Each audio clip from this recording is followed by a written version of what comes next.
Hello साथीहरु, के छ?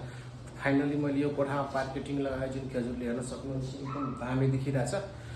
यदि हजुरको घरमा पार्केटिङ लगाउनु त लगाउनु भयो, तर बाथरुमको पानीले पार्केट बिग्रियो भन्ने कुरा हुन्छ नि। खासमा पार्केटिङ यसरी लगाउने हो।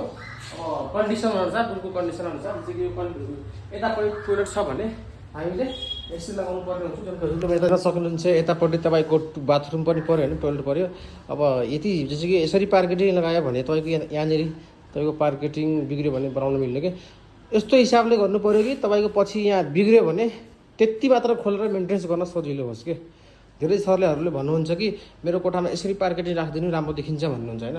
कोठाको कन्डिसन अनुसार, जस्तो कि यो कोठामा कन्डिसन त्यस्तो खराब थियो कि एक बाल्टिन मैले फुटाएको छु, हेर्न सक्नुहुन्छ। यहाँ एक बाल्टिन फुटाएर निकालेको छु, एकदमै तपाईको लेभल थिएन। त्यही पनि हेर्नुस्, यहाँ जति उफ्रुस् हैन, जे कुद्नु जति यो गर्नु अलिकति पनि हलिँदैन, सबै बनाएँ मैले हेर्नु। तर कोठाको कन्डिसन तपाईको अब फुटाएर पनि मिल्ने जति छ भने त हामी सकेसम्म हजुरलाई राम्रो हिसाबले हामीले गर्ने प्रयास गर्छौँ हैन। धेरै ठाउँमा कन्डिसन एकदमै खराब हुन्छ भने त हामीलाई मिलेन हैन। अब कन्डिसन मिल्छ, फुटाएर मिल्छ भने हामीले मिलाएर गरिदिन्छौँ। तपाईको विश्वास हाम्रो काम। धन्यवाद।